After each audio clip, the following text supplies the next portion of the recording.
Hello guys, welcome again to President MEELO 2. My name is President and today we're going to learn this.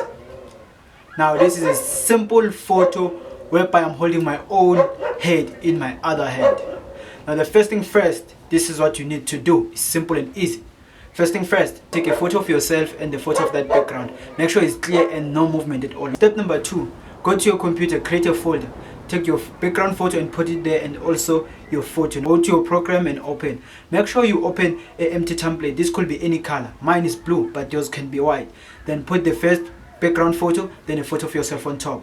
Now the first thing that you have to do is select the right tool, which means you have to use the magnetic lasso tool.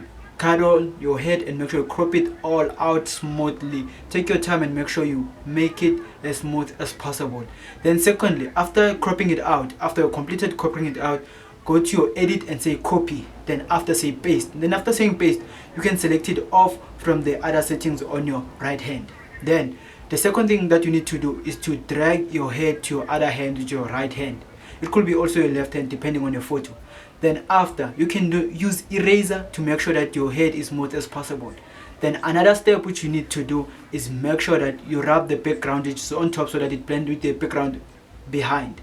Now in layers you have 3 layers, which is your head and your photo and your background. All you have to do is take your photo and make sure you mask it out so that it blends with your background. What's really important is to make sure that you blend it well before you use your head to match it. After matching it, you can go to your settings and select the vibrance so that you can set a color correction on, so that you can improve the color. Then after, it will look like this. Then it's done. Color correct, then you're done. That's it. Your photo will look like this. Well, there are tons of options which you can explore, but this one is the simplest one, straight to the point.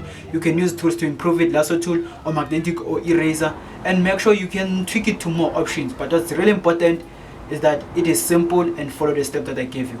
For this week guys, that's it. Don't forget to watch my piano each and every Wednesday this December, and the next day the date will change. It will be in another date, but for this month, each and every Wednesday for this month, the episode keep on going forward. We'll see you guys in another tutorial. I'm President MEELO. Peace out.